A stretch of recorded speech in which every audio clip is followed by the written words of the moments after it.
ताजनगरी आगरा में third phase में चुनाव होना है। वहीं आगरा में 2 लोकसभा सीटें हैं, एक आगरा लोकसभा और फतेहपुर सीकरी लोकसभा सीट। हालांकि फतेहपुर सीकरी लोकसभा सीट पर काफ़ी दिलचस्प लड़ाई रहने वाली है, क्योंकि इंडी गठबंधन से प्रत्याशी रामनाथ सिकरवार। वहीं भारतीय जनता पार्टी की बात करें तो भारतीय जनता पार्टी से राजकुमार चाहर पर पार्टी ने एक बार भरोसा जताया है। फतेहपुर सीकरी की जनता हमारे साथ है, जनता से बात कर लेते हैं। जनता इस बार किसको देश का मुखिया बनाएगी और किन मुद्दों को लेकर वोट करेगी, जनता हमारे साथ है, इनसे बात करते हैं किन मुद्दों को लेकर वोट करेगी। भैया 24 का चुनाव नज़दीक है, क्या लगता है इस बार फतेहपुर सीकरी में दिलचस्प लड़ाई रहने वाली है, क्योंकि इंडी गठबंधन से रामनाथ सिकरवार, वहीं राजकुमार चाहर पर पार्टी ने भरोसा जताया। क्या लगता है किन मुद्दों को लेकर वोट करेंगे? विकास को लेके वोट करेगी जनता। जनता बेवकूफ़ नहीं रही है पहले की तरह कि कुछ छोटे मोटे लालचों में आके देश के लिए मोदी जी और योगी जी को भरपूर जनता का आशीर्वाद मिल रहा है और देश योगी जी और मोदी जी के नाम पर भारतीय जनता पार्टी को पूर्ण रूप से पूरा समर्थन कर रहे हैं। और ये अफवाह की बात है, हॉट सीट बनी हुई है। पिछली बार राज बब्बर जी भी यहाँ से लड़े थे, वो भी बस अपनी 1,500 वोटों से जमानत जब्त होने से बचा के गए थे और इस बार तो हिम्मत भी नहीं कर पाएगी यहाँ से मैं चुनाव लड़ूँ। तो ऐसे इसी में ऐसा प्रत्याशी ढूंढा है कि आज से पहले हम लोग तो इस प्रत्याशी का नाम भी नहीं सुना था। वहीं अगर हम राजकुमार चाहर पहले भी यहाँ सांसद थे 5 साल के, अगर उनके कार्य कुछ ऐसे महत्वपूर्ण कार्य जिनकी बात जनता उनको पसंद करेगी, वोट करेगी।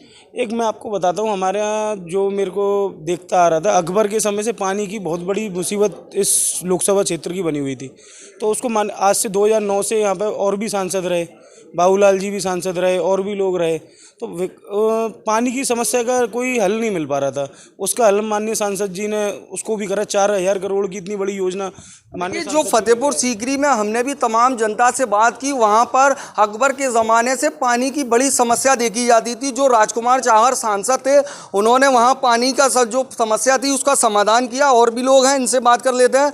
भैया 24 का चुनाव है, किन मुद्दों पर वोट करेंगे, किस प्रत्याशी को चुनेंगे? 24 का चुनाव है, देश के लिए, राष्ट्र के लिए वोट करेंगे, मोदी जी को वोट करेंगे। और जो हमारे क्षेत्र से लोकप्रिय जनप्रिय सांसद राजकुमार चाहर जी हैं, उनके लिए वोट करेंगे। राजकुमार चाहर ही क्यों? राजकुमार चाहर जी उन्होंने जनहित में बहुत ही सराहनीय कार्य किए हैं, किसानों के लिए कार्य कराए हैं और जो सबसे बड़ी समस्या पेयजल की थी उसका स्थायी हल कराया माननीय सांसद जी ने। और जो समस्या हर घर के लिए नल के द्वारा गंगा जल का जो प्रोजेक्ट वो 4,000 करोड़ का लेके आए। ये सपना था कि हर घर के लिए पानी मीठा मिल जाए, मीठा मुहैया कराने का एक सपना था। उन्होंने गंगा जल को लाके सभी लोगों के बीच में एक अनूठा कार्य किया है। हर क्षेत्र में, हर समाज में, हर वर्ग में उनकी तारीफ हो रही है। इस बार उनका चुनाव पहले से 7 लाख पार होंगे। पहले 5 लाख में यूपी में जी नंबर 1 पे थे, अब की बार पूरे देश में नंबर 1 होंगे। देखिए, पहले राजकुमार चाहर को 4,95,000 वोट मिले थे, यूपी में नंबर 1 थे। इस बार लोगों का कहना है कि वह 7 लाख वोट से जीत दर्ज करेंगे। भैया क्या नाम है? मेरा नाम राहुल चाहर है और मैं फतेहपुर सीकरी लोकसभा का एक वोटर हूँ। वोटर होने के नाते मैं ये जानता हूँ कि माननीय सांसद जी ने किसान, मजदूर, बेरोजगार, पीड़ित, वंचित, शोषित सभी के लिए काम किया है। 30 सालों का संघर्ष रहा था, जिससे मोदी जी ने उनका संघर्ष देखकर राष्ट्र राजनीति में किसान मोर्चा का राष्ट्रीय अध्यक्ष बनाया। और माननीय सांसद जी अपने निवास पर, अपने आवास पर एक जनता दर्शन लगाते हैं। उसमें किसान, वंचित, शोषित, पीड़ित क्षेत्र में जो जी समस्या को लेकर माननीय सांसद जी के पास आता है उसका निदान किया जाता है। साथ ही साथ इस बार का जो चुनाव है, आपने देखा होगा कि एक विधायक जी के पुत्र मैदान में कूद गए हैं। वो सिर्फ हवाई बातें हैं, जनता उनको नकार चुकी है। जनता अपने बेटे सिर्फ राजकुमार चाहर जी को सपोर्ट करेगी। जनता जानती है कि केंद्र कहीं ना कहीं नुकसान तो होगा, क्योंकि बाबूलाल चौधरी फतेहपुर सीकरी से सांसद भी रहे हैं और वो विधानसभा विधायक भी हैं, विधानसभा चुनाव लड़ा है। तो कहीं ना कहीं कह सकते हैं कि बीजेपी के ही वोटर हैं जो रामेश्वर चौधरी को वोट करेंगे। वहीं भारतीय जनता पार्टी से भी प्रत्याशी, तो कह सकते हैं कहीं ना कहीं तो नुकसान राजकुमार चाहर। देखिए, जनता जानती है, जनता विकसित भारत बनाने के लिए वोट करेगी, जनता रोजगारी खत्म करने के लिए वोट करेगी, गरीबी कैसे खत्म हो वोट करेगी। आज देखा जाए जनता को अनाज मिल रहा है, आवास मिल रहे हैं और भी कैसी अन्य समस्याएं थीं जिसका निदान मोदी जी कर रहे हैं। तो देश के युवा, देश के बुजुर्ग, सभी जनता देश को विकसित बनाने के लिए वोट करेगी। देखिए, इस बार जो 24 का चुनाव है, मोदी की गारंटी पर चुनाव है और देश को विकसित बनाने के लिए चुनाव लड़ा जा रहा है। ये मोदी की गारंटी पर चुनाव है। हम फतेहपुर सीकरी की जनता से लगातार बात कर रहे हैं, कुछ लोग आ रहे हैं, इनसे बात कर लेते हैं। भैया 2024 का चुनाव है, किन मुद्दों को लेकर वोट करेंगे? क्या क्षेत्र में जो सांसद थे उन्होंने आपकी जो जन समस्याएं थी उनका समाधान कराया? जी पूरा समाधान नाम कराया। क्या है आपका? मेरा नाम कोक सिंह फौजी, मैं फौज से आप फौजी हैं और फौजी एक चुनाव लड़ रहे हैं, इंडी गठबंधन से हैं, फौजी बाबा के नाम से मशहूर हैं। क्या कहेंगे, फौजी किन की तरफ है? मैं तो बीजेपी की तरफ, शुरू से ही बीजेपी की तरफ रहा हूँ और मैं केवल और केवल मोदी जी को और योगी जी को ही पसंद करता हूँ। लेकिन फौजी बाबा बोल रहे हैं जो इंडी गठबंधन के प्रत्याशी हैं रामनाथ सिकरवार के फौजी जो हैं वो हमारे साथ हैं, हमें ही वोट करेंगे, लोकतंत्र को बचाने के लिए चुनाव करेंगे फौजी। नहीं, ऐसा कुछ नहीं है। फौजी जितने भी हैं बीजेपी के साथ हैं, ये तो कहना है उनका बेमतलब में कि हम उनके साथ हैं। हम तो कतई नहीं उनके साथ में, हम तो योगी जी के साथ में खोल के हैं। वही अगर राजकुमार चाहर के विकास कार्यों की बात करें तो क्या कुछ कार्य रहे?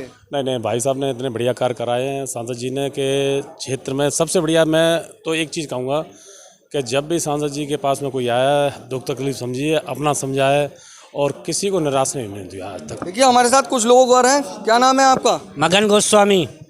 चुनाव नज़दीक है, क्या मन में है? चुनाव नज़दीक है, मोदी जी की सरकार है और राजकुमार सांसद जी फिर से दोबारा से पुण्य आ रहे हैं। जनता का अपार आशीर्वाद और प्रेम मिल रहा है। क्या लगता है इस बार परिवर्तन होगा? नहीं, राजकुमार चाहर जी का परिवर्तन होगा। पहले 5 लाख से थे, अब 8 लाख पार से होगा। ठीक है, हमारे साथ कुछ लोग आ रहे हैं, इनसे बात कर लेते हैं। 24 का चुनाव नज़दीक है, क्या कहेंगे, क्या मुद्दे हैं? भारतीय जनता पार्टी तमाम दावे कर रही है कि देश में 400 पार, वहीं यूपी में 80 की 80 सीटें जीतने का दावा कर रही है। क्या लगता है ये दावे पूरे होंगे? दावे पूरे होंगे। यूपी में बीजेपी 80 सीटें जीत रही है और हमारे सांसद पुनः सांसद बनकर आ रहे हैं और मोदी जी को वोट कर रही है जनता। मोदी जी को सपोर्ट करते हैं हम। क्यों मोदी जी को? आखिर मोदी जी ने ऐसे कार्य कराए हैं जो आज तक किसी ने नहीं कराए। भारत में बहुत भी प्रधानमंत्री रहे पर मोदी जी ने कराए। आज हमारी दिव्यांग पेंशन 1000 है, वो मोदी जी की देन है। और ट्राईसाइकिल पहले हाथ वाली दी जाती थी, अब बैटरी वाली दी जाती है, वो मोदी जी की देन है। हमें अनाज घर बैठे मिलता है, वो मोदी जी की देन है। आवास मोदी जी की देन है। देखिए हमारे साथ कुछ लोग और हैं, इनसे बात कर लेते हैं। भैया क्या नाम है आपका? भूपेंद्र जी, चुनाव नज़दीक है, क्या मन में रहेगा, क्या मूड है? हम समसवाद क्षेत्र से आते हैं। समसवाद क्षेत्र में आलू की पैदावार बहुत है। माननीय सांसद जी ने आलू का अनुसंधान केंद्र मंजूर कराया है। उसी मुद्दे को लेकर हम सब लोग बीजेपी को वोट करेंगे। क्योंकि राजकुमार चाहर किसान मोर्चा के राष्ट्रीय अध्यक्ष भी रहे हैं, क्या किसानों के हित में क्या कुछ ऐसे महत्वपूर्ण कार्य? इससे बड़ा महत्वपूर्ण कोई काम नहीं हो सकता। मेरठ से सब बीज लेके आते थे, हम 15-15 दिन वहाँ रुकते थे, कोल्डों में रुकते थे, जब आलू का बीज लेके आते थे। अब यहाँ वही बीज हमें अपने आगरा में ही मिलेगा, माननीय सांसद जी ने उपलब्ध कराया है, तो हम नया बीज यहीं करेंगे और इसी मुद्दे को लेके हम माननीय सांसद जी को वोट करेंगे। फूल के निशान में हम वोट करेंगे, पूरे समसवाद क्षेत्र उसी को वोट करेगा। देखिए हमने फतेहपुर सीकरी लोकसभा सीट की जनता से, तमाम लोगों से बात की, जिन जनता का साफ तौर से कहना है कि राजकुमार चाहर जो भारतीय जनता पार्टी के प्रत्याशी हैं वह पहले 4,90,000 वोटों से तकरीबन जीते थे। इस बार वह 7 लाख वोटों से जीतेंगे, क्योंकि Fatehpur Sikri Lok Sabha seat hot seat बन चुकी है। यहाँ से इंडी गठबंधन की बात करें तो इंडी गठबंधन से रामनाथ सिकरवार मैदान में है, वहीं बीएसपी के प्रत्याशी भी मैदान में, रामनाथ शर्मा भी यहाँ से मैदान में है। वहीं भारतीय जनता पार्टी की बात करें तो भारतीय जनता पार्टी ने राजकुमार चाहर के ऊपर एक बार फिर से भरोसा जताया है। हालांकि जनता जो फतेहपुर सीकरी की जनता से हमने बात की, राजकुमार चाहर के लिए वोट करने की बोल रही है। हालांकि जीत किसकी होती है, कौन जीत कर लोकसभा तक पहुंचता है, ये आने वाला समय बताएगा। अपने सहयोगी उमर के साथ जीशान अहमद, प्राइम टीवी, आगरा।